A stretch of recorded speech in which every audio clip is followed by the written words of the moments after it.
Cults. Sinister, fringe religious groups led by charismatic bearded prophets that prey on young, susceptible people. They're the subject of countless Vice articles, HBO documentaries, and debatably exploitative podcasts. With our generation's obsession with true crime, it makes sense that these often bizarre, affecting stories have become a staple of the genre.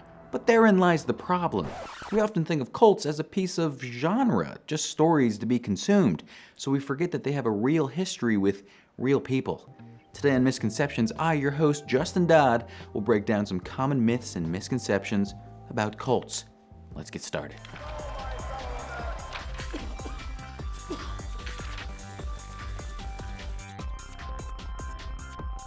Cults are always run by men.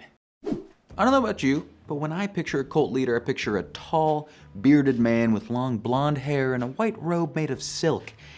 Just me? Well, I bet you two at the very least picture a dude. Why is that?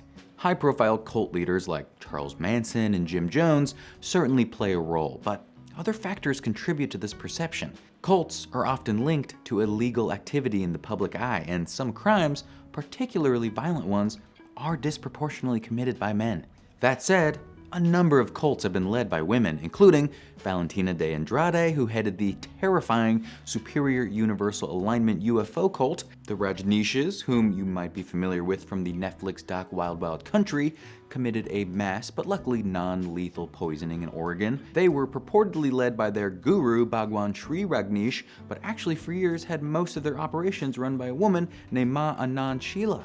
But instead of going through a list of women-led cults in an attempt to prove that there are, in fact, women-led cults, I think the point will be proven by focusing on one woman-led cult in particular, Anne Hamilton Byrne and the family. Hamilton Byrne started her cult career as a yoga instructor in Australia, as one does, catering mostly to middle-aged women in Melbourne. In the 1960s, she helped start a group called The Family, which was based at Son-Tinnikitin, a property which also hosted religious and philosophical discussions. One of the members at Son-Tinnikitin managed a nearby psychiatric hospital where many family members worked.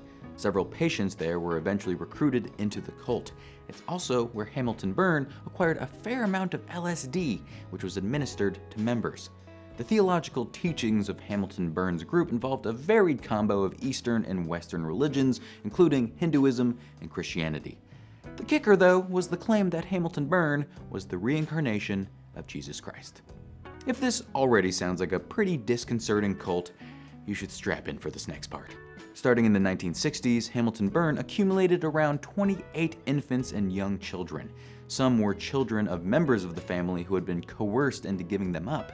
Those members were most likely under the influence of hallucinogens. Some of the children were adopted using less than legal methods under the supervision of lawyers within the group. The children were kept secret for years. They also, creepily, I might add, had their hair dyed blonde to match their mothers. The children were administered sedatives and later LSD and purportedly abused, all while under the watch of dedicated disciples known as the aunties. Ugh.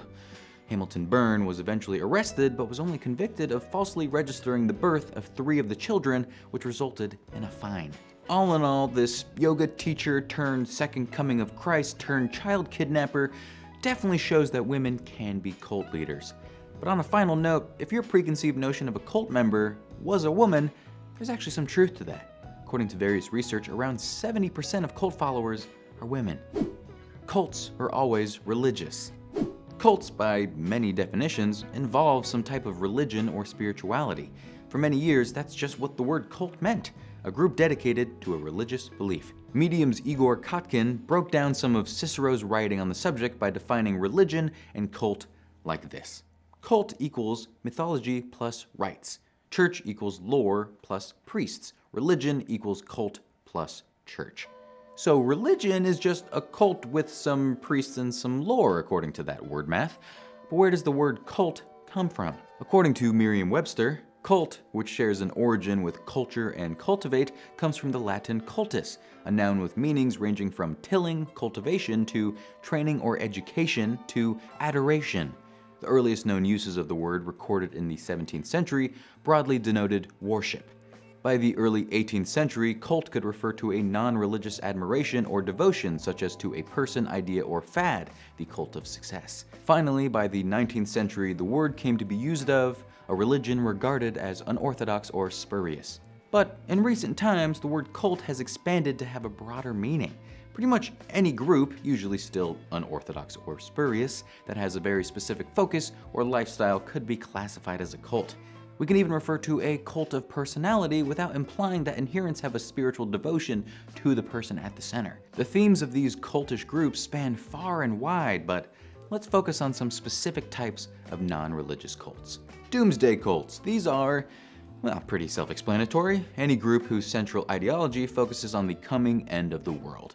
This belief is sometimes called apocalypticism, and it can take many forms.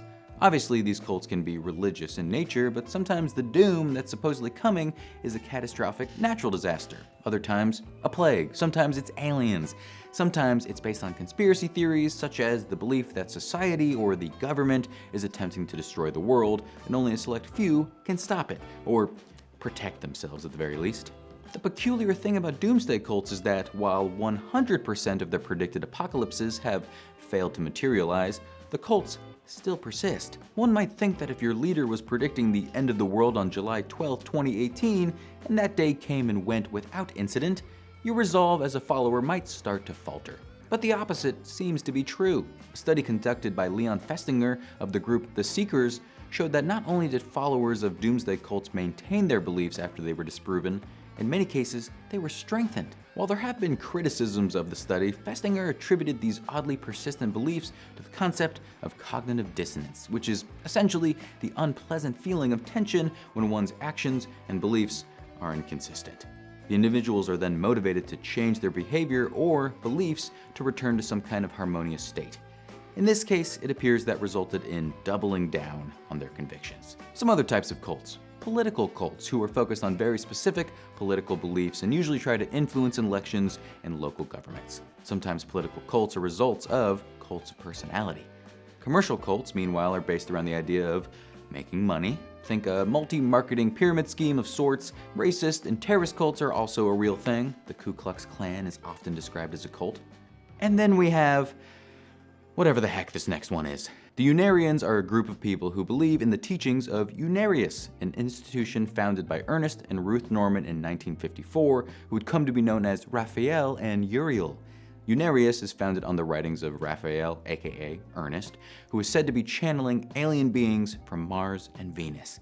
Eventually, the mail-order books of Unarius grew into an actual academy known as the Unarius Academy of Science. Unarius, of course, stands for Universal Articulate Interdimensional Understanding of Science, which I guess would make their institution the Universal Articulate Interdimensional Understanding of Science Academy of Science. Essentially, the Unarians believe there are aliens who have vast knowledge of both the sciences and spirituality, and they're trying to educate us here on Earth. There's even some talk that space brothers will come to Earth in 33 spaceships that will stack atop each other like some kind of giant alien game of Tetris. The most fantastic part about this small alien cult is Uriel. She quickly became the face of the group, speaking publicly about their beliefs, all the while dressed to the nines in fantastic dresses and wigs. It's a bit of a tradition now for Unarians to be dressed flamboyantly and extravagantly in meetings. Let me tell you, of all the cults I researched for this video, this is the one I would be happy to join. Cult members live in communes. The ideal place for a cult is on a remote farm somewhere in the mountains away from the influences of society. Everyone lives together, works together, sings songs together, and wears matching white clothes. Or so the media would have us believe. It's true that cults thrive by using isolation. Integrating an us versus them mentality is crucial for retaining membership.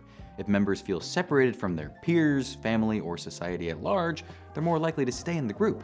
So it would make a lot of sense to literally cut people off from society by having them live in a commune of sorts. If you're all living together and only exposed to fellow believers, you'd be more likely to stick with it, right? Well, the truth is, most cults don't live together in some big utopian/dystopian commune. Most cult members live in regular neighborhoods and work normal jobs. They are, however, emotionally and mentally cut off from the world even while living in it with everyone else. High-profile cult communes like Jonestown in Guyana are actually the exception, not the rule. Which brings up a bonus misconception that cults all have a single leader. While cults are often portrayed as being led by one chosen, charismatic figure, it's usually not so simple. As I discussed in the cases of the Rajneeshas and Unarians, the public face of a cult is not always the person running things behind the scenes. Other cults, like the Movement for the Restoration of the Ten Commandments, have a group of leaders. The idea of one big puppet master pulling the strings is often blown out of proportion by TV and film. Smart people don't join cults. Okay, by now you're thinking to yourself, I would never be dumb enough to join a cult. Only an absolute fool would be duped into joining a cult.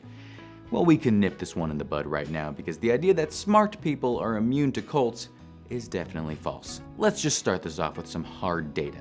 You know, smart people stuff. A study published in the journal Psychiatry Research in 2017 looked at the demographics of former cult members, trying to identify some common traits, tendencies, and lifestyles. It was found that more than 61% of former cult members had more than 12 years of education, which sits about even with the general population, if not slightly higher, according to 2015 US Census data. These are college-educated folks we're talking about. Other researchers have commented that a common denominator of people joining cults is idealism, not the downtrodden pessimist you might be picturing. People join cults for any number of reasons. Many former members express feelings of dissatisfaction with their lives previous to joining. Some express depressive symptoms or family conflicts. Most former members describe being welcomed into the group and experienced feelings of acceptance and friendship. I mean, who wouldn't want to be a part of that? Cults often become much more sinister in their tactics to keep people in the cult, using various forms of peer pressure and intimidation. Most former members express fears of humiliation, exclusion, and even violence if they had decided to leave. Psychologist Steve Eichel described it like this: a very important aspect of a cult is the idea that if you leave the cult, horrible things will happen to you. This is important, and it's important to realize that people outside of a cult are potential members, so they're not looked upon as negatively as people inside the cult who then leave the cult. Joining a cult doesn't mean you're uneducated, and stigmatizing people who have fallen prey to cults is counterproductive to reintegrating them into society. Your predisposition to be manipulated seems far less based on your education than it does your immediate psychological circumstances. So don't write anyone off just yet. Thanks for watching Misconceptions. Hope you all got a little clarity into the mysterious world of cults, or at the very least were inspired by Uriel's incredible fashion sense. If you have an idea for a future episode, let us know in the comments, and I'll see you next time.